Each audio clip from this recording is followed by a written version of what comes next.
Olá! Hoje nós vamos por tema amor romântico.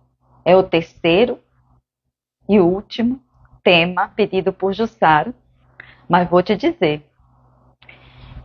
sempre eu dou uma olhadinha na internet para ver as minhas ideias, né? O que eu penso sobre isso, como é que o que combina com o pensamento de outros, se combina ou se não combina com o pensamento de outras pessoas. Eu gosto de ver para saber se eu estou saindo muito da curva ou não, se eu estou dizendo as mesmas coisas, né? E aí eu sempre dou uma pesquisadinha antes de falar sobre o tema. E dos três amores que Jussara colocou, a coisa que eu mais achei aqui, o tema que eu mais achei coisas falando era o amor romântico. Né? Os outros eu achei menos coisa, eu passei menos tempo. Esse dia eu passei 3 dias lendo coisas sobre o amor romântico, casamento, é, paixão, né? E então, é muita coisa, daria para mais 3 vídeos só sobre amor romântico.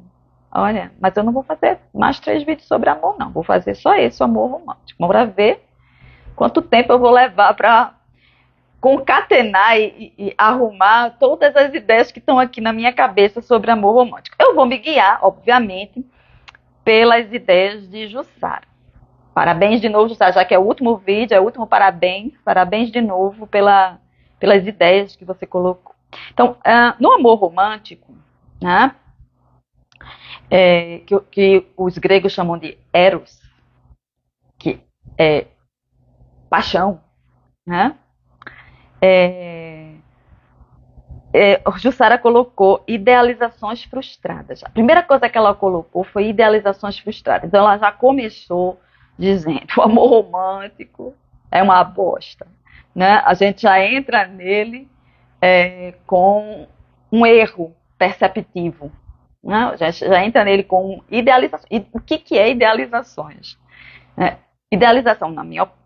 Veja, tudo que eu digo aqui, gente, é conceito meu. Fui eu que criei. Não veio de ninguém sábio, estudioso, científico. É a minha forma de interpretar as palavras, as situações da vida humana. Tá? Então vamos lá. O que é idealização para mim? Significa uma imagem que é irretocável, uma imagem de perfeição irretocável, uma imagem mental que não se adequa à realidade. Então eu tenho várias ideias de como deve ser a representação amorosa de alguém, e eu entro na relação conjugal, que eu chamo de conjugal. Toda relação de casamento, noivado, namoro, ficar, tico-tico no fubá, amizade colorida, contatinho, que eu detesto essa coisa de contatinho, né? Todas as coisas que você pode nomear que indica duas pessoas, ou mais hoje em dia, obviamente, mas vamos colocar as duas pessoas, que é o que tem mais tradição ainda. Então, duas pessoas se apaixonando uma por outra, né? A gente chama de amor romântico, a gente leva essa idealização de como deve ser isso, como o outro deve se comportar nesse amor romântico, nessa conjugalidade. A gente pensa que tem a resposta para isso, tem o critério, e na paixão, a primeira coisa que acontece na relação conjugal não é o amor, é a paixão. A paixão é uma resposta biológica, é uma espécie de emoção, tá? Que vai mexer com a sua química cerebral e vai te tornar obsessivo por um outro ser humano, tá? Algumas vezes até animais, né? Tem gente que se apaixona por animais, né? Mas, assim, no geral, a gente se apaixona por seres humanos, ideais, objetos, a gente se apaixona, não eroticamente, mas tem pessoas que também se apaixonam eroticamente por objetos, tá?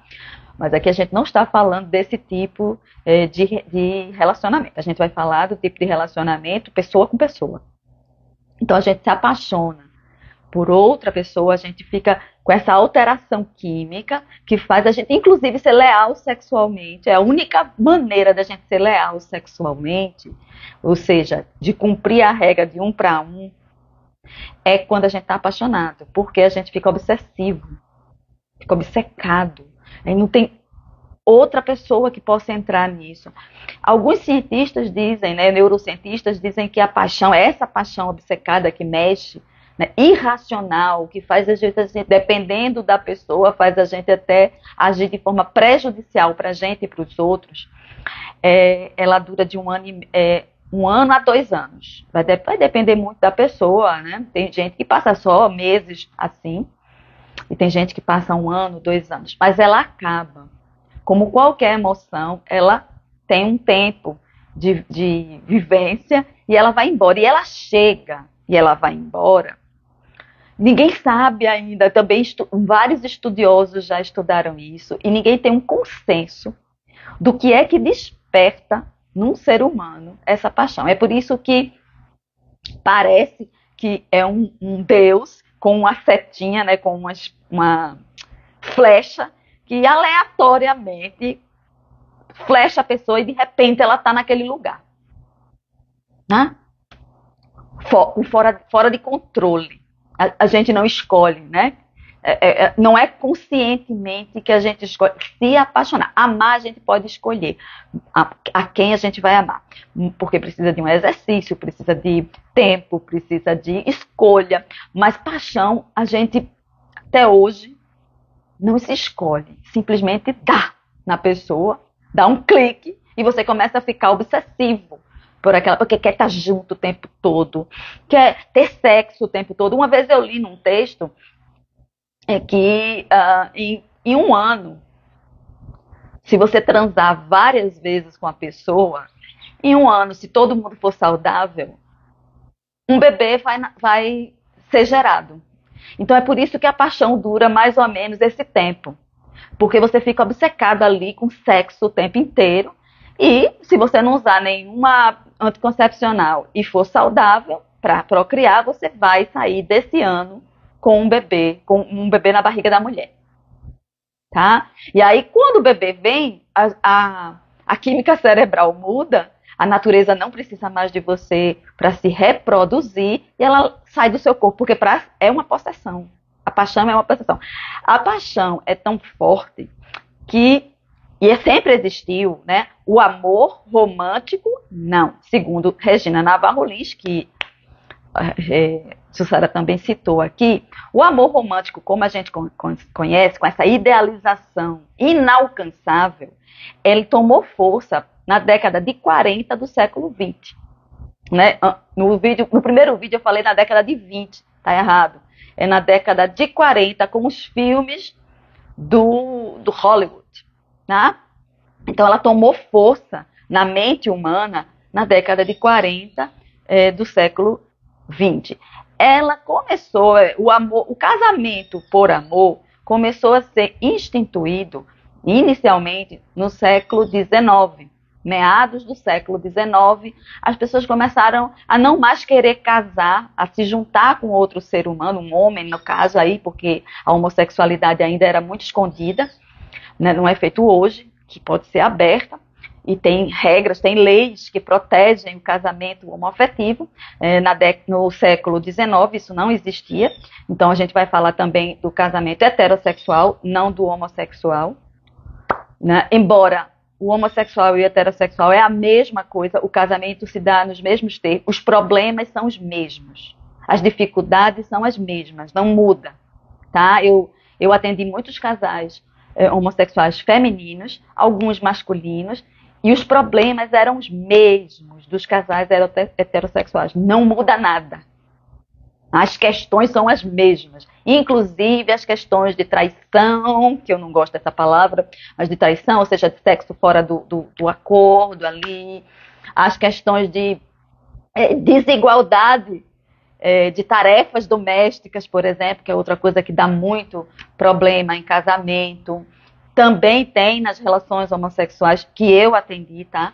E claro que, assim como tem exceção nos casamentos heterossexuais, é óbvio que tem exceção nos casamentos homossexuais. Mas a regra ainda é essa. A desigualdade de força, de tarefas domésticas, de diferenças, que é uma das coisas que mais prejudica a relação conjugal, são as diferenças de encarar a vida, de como viver, de como se tratar e tratar os outros. Essas diferenças também existem nos relacionamentos homossexuais e dão problema e fazem as pessoas se separar igualzinho às pessoas heterossexuais. Eu vou falar aqui das pessoas heterossexuais, tá? Mas assim, a base dá no mesmo para todos os casamentos. Inclusive, provavelmente, esses problemas aparecem no poliamor também, ou seja, casamentos múltiplos, onde tem muitos homens e muitas mulheres numa relação, ou um triângulo, né, um trisal, ou a partir de 4, que é poliamor.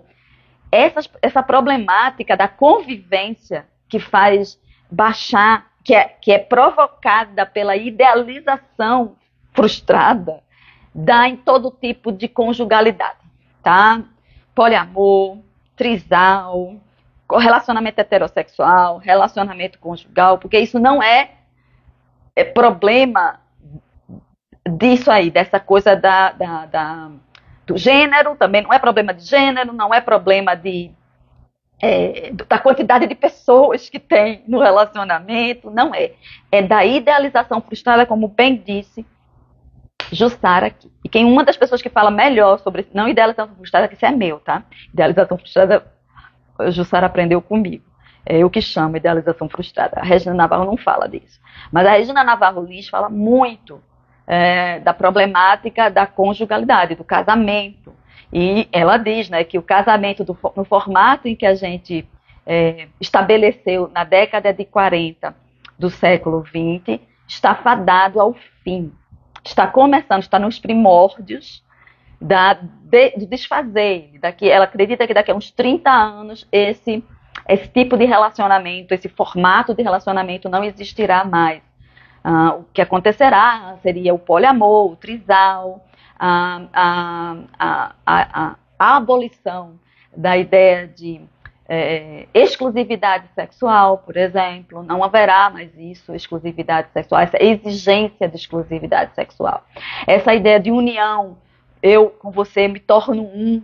Não, a individualidade vai estar bem marcada, inclusive, de você ter uma vida própria, que o outro que está num relacionamento mais estreito com você não precisa saber, né? Você pode ter amigos separados dessa pessoa, decisões, por exemplo, no meu relacionamento, que é monogâmico por escolha minha e do meu parceiro, ele tem liberdade. A gente é monogâmico por escolha, mas a gente tem liberdade. A ideia é, eu posso fazer o que eu quiser com a minha vida, e meu parceiro pode fazer o que ele quiser com a vida dele. No meu caso, ele nem precisa me avisar, nem me dizer. Eu disse a ele que eu digo isso desde quase quando a gente começou a se relacionar, mas isso foi se tornando mais real para mim ao passar do tempo. Né? Eu sempre disse a ele que eu não queria ter a responsabilidade de impedir nada na vida dele. Porque eu existo na vida dele, eu não queria que ele se impedisse de fazer nada. Então, se ele quisesse... claro, eu só comecei a dizer isso de vera mesmo 5 anos depois do nosso relacionamento. Tá? No começo, eu ainda caí nos erros comuns da idealização, mas eu vou falar do 5º ano para frente. Porque aí, do 5º ano para trás, é muito igual a todo mundo, então não vou falar. Então, do 5º ano para frente, eu comecei a dizer a ele que eu não queria ter essa responsabilidade, porque eu acreditava que ele só existiria uma vez. Valdir Marinho, que é o meu companheiro, só vai existir essa vez. Se ele se restringir a fazer algo que ele tem muita vontade de fazer, né, por minha causa, ele vai morrer sem fazer por minha causa, de jeito nenhum, que eu não quero levar isso para a próxima encarnação. Eu quero que ele faça e que ele não se preocupe comigo. Eu sempre dizia isso, depois do 5º ano eu disse, não se preocupe comigo. Se eu não aguentar, eu tenho terapia. Na época eu tinha terapia, eu tenho terapia para resolver isso na terapia. Tá? Então, não se restrinja, ou não se reprima, não se reprima, não se reprima. Tá? E isso começou a vir na minha cabeça quando eu percebi que tinha coisas na sexualidade que eu não estava a fim de fazer. Eu não estava a fim de fazer.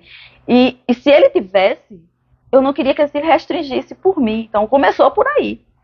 Né? Eu entendendo assim, olha, eu percebi que tem coisas que eu não estou a fim de experimentar, de fazer, né? Que não quero isso para mim. Mas se for uma coisa muito importante para você, uma coisa que você acredita, que sem aquilo, sua vida sexual não vai ser boa, faça com outra pessoa. Por quê? Porque eu não quero levar para minha próxima encarnação a ideia de que eu proibi alguém de fazer uma coisa que era boa para a vida dela. Deus me livre. E aí eu fui estendendo para todas as outras coisas. Por exemplo, escolha de viagem, morar em outro lugar, ter relacionamentos múltiplos, qualquer coisa. Né? Se ele quiser fazer. E aí, entre, talvez, o 5º ano e o 11º ano, eu dizia isso para ele e dizia assim, agora eu gostaria de saber, eu gostaria que você me contasse, para não ser pega de surpresa. Né? E aí a combinação ficou essa. E eu nunca disse a ele que ao ele me dizer alguma coisa, ele ia ser punido, ele ia ser condenado, e eu também não terminaria a relação por causa disso. A gente ia, depois daquilo, a gente ia experimentar, depois que ele me dissesse, a gente ia experimentar como é que a gente ficava nisso, como é que, se eu não ficasse confortável na história, aí a gente ia combinar uma forma de ou eu ficar confortável ou eu sair da relação. Mas eu não ia, porque ele me disse, vamos dizer que ele dissesse assim, Nanda, me apaixonei por uma outra pessoa e eu quero viver essa paixão. Eu não ia restringir ele de viver essa paixão, a ideia era essa. Nunca aconteceu, eu nunca pude dizer que eu podia fazer isso, porque nunca ele chegou para me dizer isso. Mas assim, vamos dizer, uma vez até eu perguntei, eu achei que ele estava se interessando por uma amiga, ele estava muito próximo dessa amiga, saindo com ela o tempo inteiro, e alguma coisa me deu essa impressão de que ele estava se interessando por ela, e que ela estava se interessando por ele. E aí eu perguntei, essa ideia ficou muito forte em mim, eu perguntei a ele, porque meu parceiro pode não chegar para mim para contar uma coisa, mas se eu perguntar, ele vai me dizer. Então, eu me preparei para ouvir qualquer coisa dele, e eu sentei com ele e perguntei, eu tô vendo tu se aproximando muito de fulaninha, e fulaninha se aproximando muito de você. Tá acontecendo alguma coisa entre vocês, assim, de vocês se sentirem interessados um pelo outro, uma paixão vindo? Ele sempre pensa antes de me responder, então ele ficou assim, acho que... Aí ele, Fernanda, eu não notei isso não. Nem de mim para ela, nem dela para mim. A gente está muito junto nesse momento porque a gente tem interesses em comuns agora. Eu não vou dizer detalhes, porque se eu disser detalhes do que estava fazendo eles ficarem juntos, e eu sabia disso, posso sugerir quem é a pessoa, e eu não quero ir a outra moça, né? Porque eles são amigos até hoje, né? Não se veem mais com tanta frequência, porque aquela necessidade que eles estavam compartilhando naquele momento, passou. Então, tanto ele não tinha mais necessidade de estar tão próximo dela como ela, mas não era paixão, eu pensava que era. Eu era mais jovem, né? Eu não tinha tantas experiências na vida, então eu achei que aquela necessidade de estarem juntos era sinônimo de paixão. E ele disse, não, não estou sentindo nada por ela, assim, em termos de paixão. Ela é minha amiga, eu gosto muito dela, eu gosto muito de estar com ela, eu tenho essa necessidade nesse momento de estar com ela, e ela está me ajudando numa coisa que eles estavam fazendo juntos. Mas eu não percebo isso dela pra mim. Tu percebeu, foi? Eu digo, olha, eu posso estar enganada, né? Eu posso estar... A minha percepção pode estar distorcida, eu posso estar contaminada por ideias equivocadas, né? E estar identificando a necessidade dela estar junto de você como paixão. Mas foi isso que eu percebi. E aí eu queria saber. Aí ele disse, não tem problema não tem isso não. Aí ele disse, eu vou prestar mais atenção para ver se está acontecendo isso, porque eu não notei, nem em mim, nem nela. Eu disse, tá bom, não tem problema nenhum, eu só queria saber, porque essa era a combinação da gente na época, de eu saber.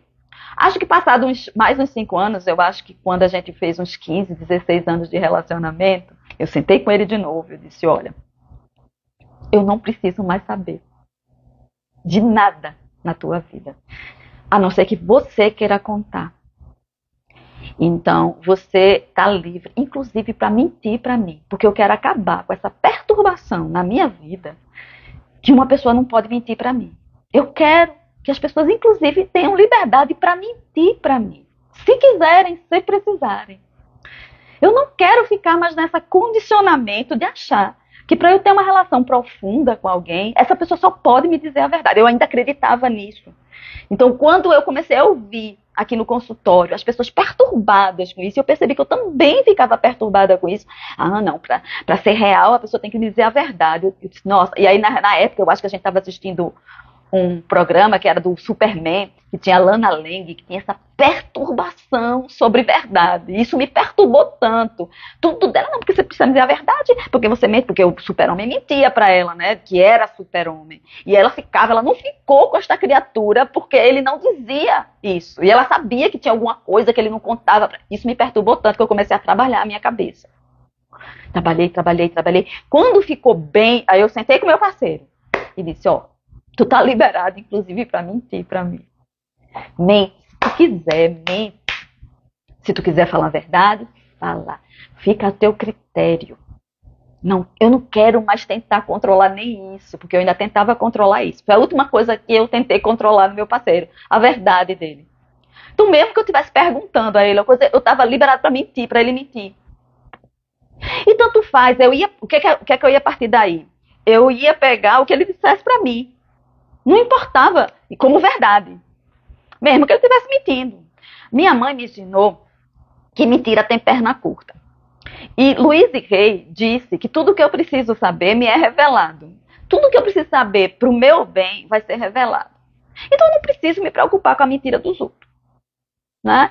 Se a mentira da pessoa estiver prejudicando a mim, tudo que eu preciso saber para o meu bem-estar é revelado. Aquilo vai ser revelado. Por quê? Não porque o outro está mentindo, mas porque talvez a mentira dessa pessoa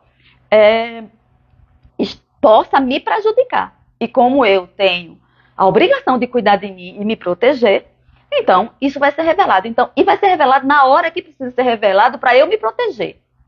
Então eu não preciso estar me preocupando com isso, cara. Então eu tomo sempre tudo que me falam, não é só meu parceiro, tá? Tudo que me falam, eu tomo como verdade da pessoa. Não importa se ela está mentindo ou não para mim mais. Eu vou partir do que ela me disse. É o que ela pode me dizer. Então, aquilo é a verdade dela naquele momento. Se aquela verdade dela naquele momento me prejudicar, tudo o que eu preciso saber me é revelado e mentira tem perna curta. Então, em algum momento, será revelado para eu me proteger. E pronto. Vou condenar essa pessoa jamais de quoi. E, inclusive, eu disse para o meu parceiro, nessa época que eu conversei com ele, que ele ficou surpreso, né? Como é isso, Nanda? Aí eu disse, pô, tu não vai se importar mesmo? Eu disse, olha, isso aqui é teórico. Eu trabalhei na minha cabeça, cara, para a prática eu preciso que você minta para mim, que eu descubra, para eu saber como é que eu vou resolver. Até hoje eu nunca descobri nenhuma mentira do meu parceiro, então eu não sei dizer, né, se eu vou ficar tranquila, como eu imagino que vou ficar tranquila. Mas tudo bem. Isso tem mais, acho que uns 7, 8 anos também. Não, mais do que isso. Se tem 15 anos, tem mais de 10 anos que eu conversei isso com meu parceiro, né? Eu tô com 28 anos de relacionamento, então tem mais de 10 anos. Eu acho que era no 15º, no 16º ano de relacionamento, que eu não conto isso. Eu vou começar a anotar essas coisas. Mas eu não me lembro mais, não sou lá muito boa para data, mas eu acho que é mais ou menos isso. O tempo que tá na minha cabeça parece isso. E como é que é isso, cara? Tu não vai... Eu disse a ele, vê só, pra mim, eu tô no paraíso, eu tô no céu agora. Eu tô no paraíso. No paraíso eu não preciso mentir. Eu posso ficar tranquila, porque eu não tenho nada para esconder, eu não tenho vergonha de nada. Né? Porque quem mente, ou tá com vergonha, ou tá com medo de perder alguma coisa, ser abandonado, ou tá com medo de ser condenado, crucificado. Tá? Eu perdi o medo dessas 3 coisas. De passar vergonha, de ser abandonada, de perder alguma coisa, Porque para você se relacionar bem, uma coisa que eu aprendi com o meu parceiro, eu acho que no 6º ano de relacionamento, foi aprender a perder. A não ter medo de perder. Meu parceiro me ensinou isso. Não tenha medo de perder. Por quê? Porque uma vez a gente brigou. Então, eu não estou dizendo que vai precisar de mais de uma coisa, porque eu já estou no tempo, já não falei nada do que eu planejei aqui. Mas vou falar isso. No 6º ano de relacionamento, acredito eu, a gente teve uma briga. Uma briga que magoou tanto ele, porque eu sou desse tipo de pessoa. Eu magoo as pessoas que eu convivo. Então, ele magoou-se tanto que ele não queria mais morar comigo. Ele morava comigo já nessa época. Ele disse, não quero mais morar com você, eu vou voltar para minha casa. E aí eu ainda não tinha essas ideias que eu tenho hoje, eu estava chorando muito. E eu não sei como é com vocês, mas assim, meu parceiro, ele deita e dorme. Mesmo quando ele está perturbado. Ele pode dormir menos, mas ele dorme. Ele deitou, ele dorme. Eu não. Hoje não me perturbo com muita coisa, então eu durmo tranquilamente. Mas, na época, eu estava muito triste porque ele disse que ia embora para casa dele. Ele nem disse que acabou o relacionamento. Ele só disse que ia morar longe de mim, de novo. Não queria mais morar comigo. Porque as coisas que eu fiz tinham a ver com que eu morar com ele. Aí, ele me viu chorando. De noite, acordou de madrugada. E eu estava chorando. E aí ele perguntou, Nanda, por que tu tá chorando? Retardado, né? Por que tu tá chorando? Eu digo, oxente, por que eu tô chorando? Tu dissesse que vai se mudar, que não vai mais morar comigo. Eu tô triste. E aí eu tô chorando. É por isso que eu tô chorando. Aí ele disse, tu tá chorando porque tu só tá pensando na parte ruim de eu ir embora. Tu já pensou na parte boa de eu ir embora? E eu não tinha pensado na parte boa dele ir embora. Ele deitou-se. Depois que ele me disse essa pérola, ele deitou-se, roncou de novo. E eu fiquei, quais são as coisas boas? Aí eu listei um grupo de coisas boas que aconteceria na medida em que meu parceiro não morasse mais comigo. Ah, menino, a tristeza foi embora todinha. Eu deitei e dormi também.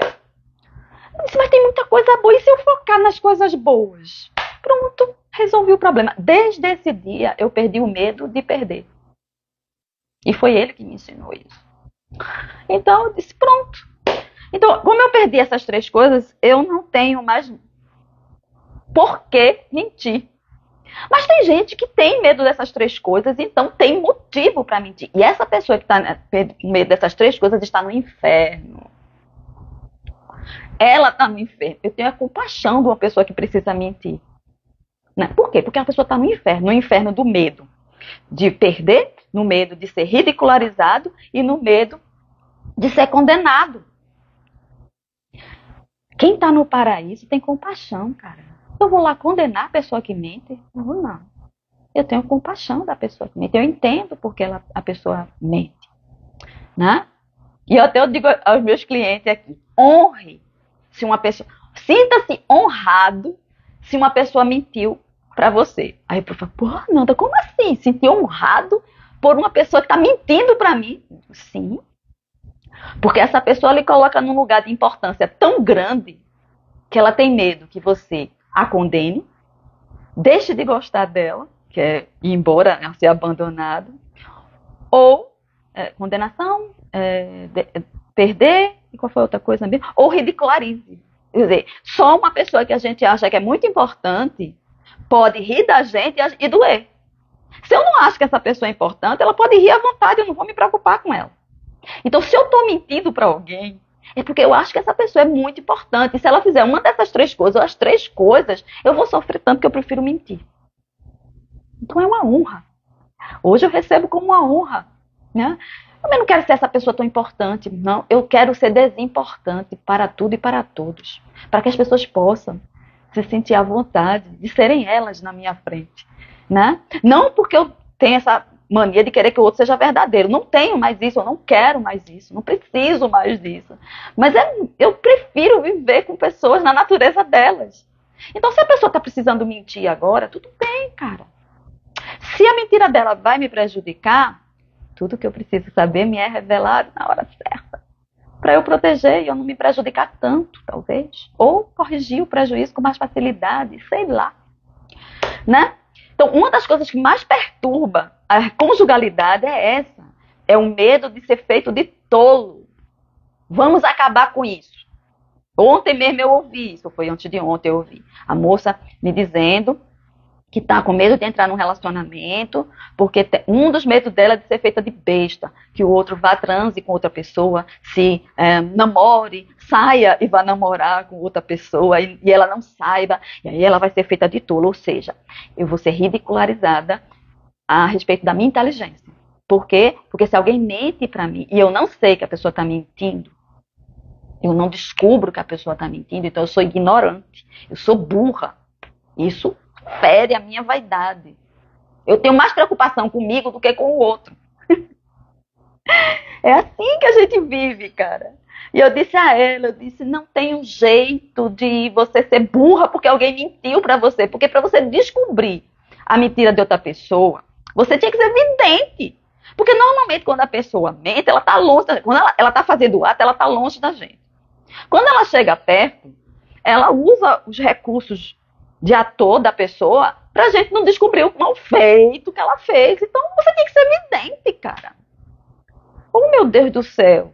Né? Então não tem como a pessoa fazer a gente de tola. Né? O outro não é mais esperto do que a gente porque mentiu. O outro tá no inferno porque mentiu, cara. Aí a gente tem que ter compaixão dessa criatura. O outro tá mentindo porque tá no inferno do medo. Tira isso da cabeça. Se a gente tirar essa idealização frustrada, essa idealização, né, porque essa não é frustrada, essa idealização de um outro, para estar comigo na conjugalidade, ele tem que ter exclusividade sexual, que é isso que a Regina Navarro-Lins fala muito, né? Ele tem que ter exclusividade sexual.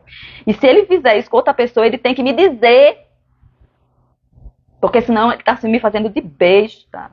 Se a gente tirar somente isso, ai, menino, o casamento já vai ficar bem melhor. Depois, é óbvio, tem a outra parte do casamento, que aí é a idealização frustrada. Então, o que é que eu penso?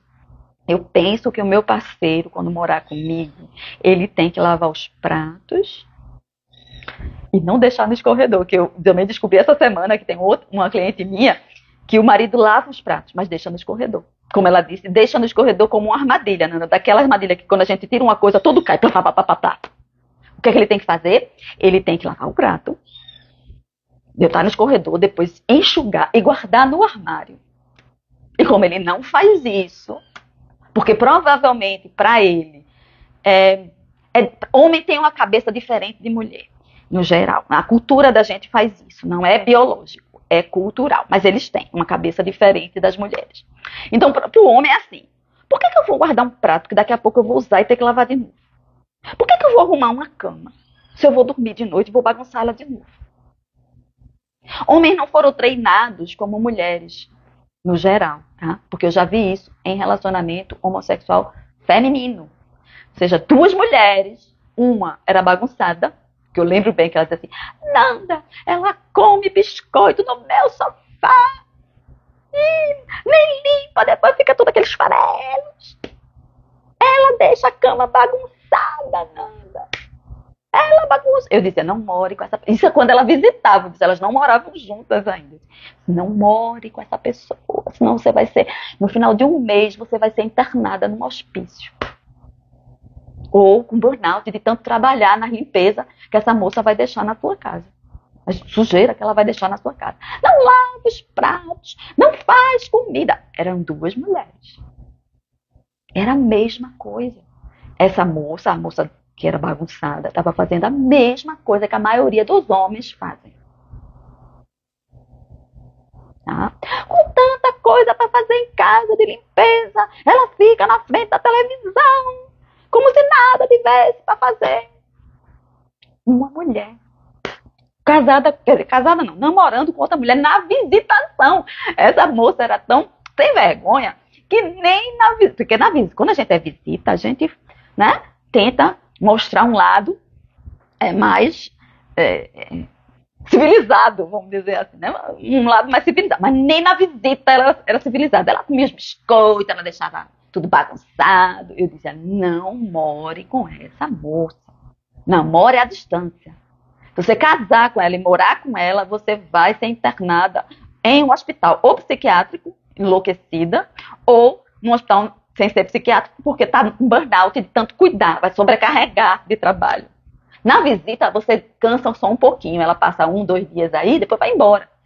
Mas que se ela morar toda vez com você, morar todos os dias, você vai ter que arrumar as bagunças dela todos os dias. Que eu chamo de síndrome da rainha do lar, que dá em algumas mulheres. É aquela pessoa que não pode ver um cisco no chão, que ela já se incomoda, porque a mãe dela, ou a família dela, disse que ela não pode viver como uma porca em casa. Ela tem que limpar então ela chega em casa do trabalho, ela vai passar aspirador, ela vai varrer, só vai dormir depois que a casa estiver brilhando de limpa. E tem mulheres que são assim. E tem homens que são assim também, não é só mulher não. Já vi homem assim também. Mas sempre tem um que é bagunçado no relacionamento. Eu acho que mesmo que sejam 5 pessoas, vai ter pelo menos 2 pessoas bagunçadas nisso. E essas diferenças que arrasam com a idealização, a gente fica frustrada. Eu também fiquei. Nos 5 primeiros anos que eu me relacionei com meu parceiro, nos 5 primeiros anos, ele foi um relacionamento já diferente da maioria, mas eu caí em muitas armadilhas comuns. Caí. É porque eu tinha ajuda terapêutica na hora, né? Eu passei os 7 primeiros anos do relacionamento com terapeuta junto de mim, que não aguento. Aliás, eu voltei para a terapia 6 meses. Eu tinha saído da terapia porque minha terapeuta disse que eu estava bem. Eu tinha feito 5 anos de terapia. Aí minha terapeuta disse, não, está ótimo. Eu disse, eu também estou me sentindo ótima, não estou mais precisando da ajuda. Massa, agora eu vou trabalhar em grupo, porque acho que eu vou desenvolver umas coisas. Ela disse, massa, encerramos e tudo bem. Nesse período, acho que 3 meses depois, eu me encontrei com meu parceiro. E comecei a namorar com ele. Gente, não deu mais 3 meses, 4 meses, sei lá, eu já estava procurando terapia de novo. Afe Maria, eu disse, meu Deus do céu. Corri para minha terapeuta antiga, mas aí ela tinha se mudado para um lugar longe, eu sou preguiçosa, não quis ir atrás dela, e fui para outra, fui fazer psicanálise, não gostei de psicanálise, eu passei acho que uns 3 meses, talvez, não gostei. Aí depois eu fui para outra terapeuta na abordagem centrada na pessoa, e foi ela que me acompanhou os 7 primeiros anos do meu relacionamento, porque se não fosse assim, talvez eu não estivesse mais com meu parceiro. Né? E só depois do 6º, 7º ano é que eu comecei a sair desse padrão mais comum de idealização, que eu tinha ainda, eu já tinha desfeito, eu já não tinha tantas idealizações como a maioria dos seres humanos tem, mas eu ainda tinha resquício disso. Como esse negócio de falar a verdade, ainda existia em mim. Né? Existiu por muito tempo, eu só fui finalizar essa coisa de verdade, acho que no 10º ano de relacionamento. Eu levei muito tempo para aprender as coisas. Porque as coisas que eu queria aprender, normalmente não tem em livro. Né? Eu não conhecia a Regina Navarro Lins na época, então eu tive que aprender a não sair erro, testando. Então, se o amor conjugal, né, a paixão, eu vou falar de paixão, porque a gente não ama na conjugalidade, não. Porque, vê só, o amor, né, vê só o que eu descobri sobre o amor. O amor é um sentimento que leva alguém a desejar o bem a outra pessoa. Eu nunca vi num casamento alguém desejar o bem por cônjuge, não. Tá? A gente quer, eu mesma, nos 10 primeiros anos do meu relacionamento, eu desejei tudo de pior pro meu ser humano, pro meu companheiro. Tinha dia que eu tinha tanta raiva dele, que eu imaginava ele doente, com doenças terminais. Olha, teve um dia que eu tava com tanta raiva dele, eu nem me lembro porquê, mas eu lembro da raiva. Que eu imaginei ele com lepra, caindo o nariz, caindo a orelha. Né? Porque quando eu tinha muita raiva, eu ia pra minha imaginação, pra desgastar a raiva. Porque quando a gente fica com raiva, a gente é vingativo. Então, pra não fazer nada com o outro, eu imaginava. E teve um dia que eu imaginei ele tendo lepra, daquelas da Bíblia, né, de cair pedaço. Aí eu fiquei bem depois disso, depois dessa imagem, a minha raiva começou a diminuir. Eu fiquei bem de novo. E eu levava tempo para passar a minha raiva. Hoje é muito rápido, mas era 2, 3 dias, 1 semana, 15 dias. Para eu passar a raiva, a gente ficava um com o outro assim, bicudo, um com o outro. Mas a gente tinha uma combinação intrínseca, que não foi combinada, falada. Eu acho que foi combinada, sei lá, no astral. de que a gente não ia sair do barco, cara. A gente afundava com o barco, mas a gente não ia sair. E só depois eu descobri isso, né? Quando a gente já estava bem, depois de 10 anos de relacionamento, a gente realmente começou a ficar bem. E aí, numa das conversas que a gente estava tendo sobre esse período, aí eu perguntei a ele, Marinho, tu teve um momento que tu queria sair desse negócio que a gente que não achava que não ia funcionar? Ele disse, tive. Disse, eu também. Mas eu não fiz, ele fez, eu também. Claro, a gente não fez, porque a gente estava junto. Né? Por que é que a gente não fez? Eu não sei. Eu acho que é porque a gente combinou isso astralmente, né? Não, não é isso não. Eu acho, e tanto meu parceiro como eu fizemos autoconhecimento, né? Trabalho de autoconhecimento. E tanto eu como ele já tinha noção de que tudo que acontecia na gente tinha mais a ver com a gente do que com o outro. Então eu não culpava ele totalmente, ele não me culpava totalmente. Só na hora do delírio a gente fazia isso. E aí a gente sabia que não importava outra pessoa ali. Ele mais do que eu até, porque ele já vinha de 2 relacionamentos. Eu tô gravando um vídeo, Lu. Ah, tá bom. Então, ele já vinha de 2 relacionamentos e... Agora eu me perdi, porque Lulu entrou aqui, peraí. Ela veio trazer uma caixa. Não veio nem falar comigo. Deixa eu pensar aqui. Me perdi. Mas tudo bem. Lembrei. A gente já sabia, né, que a impressão que a gente tinha que era o outro que estava magoando a gente era equivocada. A gente entrava nisso, na hora do delírio, a gente se esquecia desses conceitos teóricos, né, que ainda eram teóricos pra gente. A gente tinha noção na consciência, mas não tinha condição ainda de executar na prática. Então a gente se esquecia no momento da raiva. Mas aí eu acho que foi por isso que a gente permaneceu no relacionamento, né, e não saiu. E depois de 10 anos, a gente começou a ter o fruto daquilo que a gente plantou nos primeiros 10 anos. E recentemente, conversando com Daisy, estava eu, Marinho e Daisy conversando. E aí eu perguntei, né, eu perguntei para ele, até na frente de Daisy, né, perguntei, que eu não tinha essa noção dele, eu já tinha falado isso para Daisy, mas eu não tinha essa noção dele. Aí eu perguntei a ele, Marinho, tu acha que agora a gente vive muito melhor do que a gente vivia nos 10 primeiros anos de vida, e que agora é uma bênção, é uma maravilha, né? E ele concordou comigo. Ele pensou a mesma coisa que eu pensei. E que eu não queria voltar de jeito nenhum, mesmo que naqueles primeiros momentos eu tivesse muito apaixonada por ele. E hoje eu não estou, ele também não está mais apaixonado por mim, porque essa paixão já acabou. Eu não troco o que a gente tem hoje, que é praticamente uma irmandade afetiva, que a gente perguntou a Daisy também, né? Perguntou a Daisy, quando tu estás olhando pra gente de fora, e ela não sabia dessas coisas, tá? A gente só contou depois pra ela. Então eu disse, quando a gente tá olhando, vocês olhando de fora, a gente parece mais irmão ou um casal de namorado? E ela disse, de jeito nenhum que vocês parecem irmão, né? Vocês parecem um casal de namorado, de onde eu tô vendo. Então é uma irmandade, mas não é uma irmandade de irmão mesmo, né? Onde não tem nenhum erotismo, não tem nada. É diferente, não sei explicar, não tem nem palavra para explicar isso. Mas Daisy confirmou para mim, porque eu disse, eu posso estar me enganando, né? Minha percepção, posso estar me enganando. Eu vou perguntar para uma pessoa de fora o que é que ela vê na gente, né? Se a gente se vê essa coisa da frieza, do distanciamento, né? Que muitas pessoas pensam, quando não há mais paixão, eu não me importo mais com você, eu olho com você com desdém. Não, isso não existe na gente. A gente é irmão. Um irmão erótico, vamos dizer que a gente faz um incesto. A gente é irmão incestuoso, tá?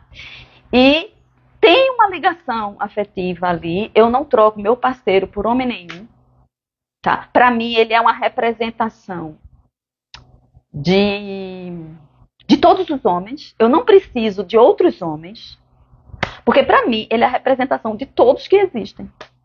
Então, através dele, eu tenho todos. Eu só preciso de um. Não preciso de vários, não. Eu só preciso de um. E eu acho que de mim para ele é a mesma coisa. Eu sou a representação de todas as mulheres. Até porque eu não sou uma todo dia, né? Ele também não é um todo dia. Então, ele é vários homens num só. Eu sou várias mulheres numa só. Então, a gente se representa. Eu represento as mulheres para ele, eu lhe represento, porque a gente é heterossexual também, né? Isso também pode acontecer nos casais homossexuais. Mas assim, no meu caso, eu sou heterossexual né? Devo ter traços bissexuais, como todo mundo, mas eu prefiro o meu parceiro do jeito que ele é.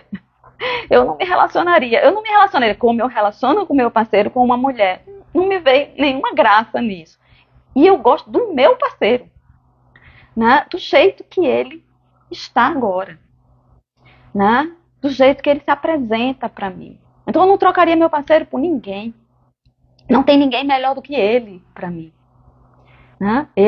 Eu digo a ele que ele é perfeito para mim, em todos os sentidos, até para perturbar os traços ainda que são turvos em mim, ele é perfeito. Então, para que eu vou? Não tem. A minha vida toda é perfeita, né? Não precisa mudar nada na minha vida. Minha vida toda é perfeita. Minha gente, olha, eu já estou há muito tempo aqui e eu não comecei nem a falar direito do que eu separei. Então, sim, terá a segunda parte do amor romântico, tá? E aí eu vou tentar ser menos pessoal.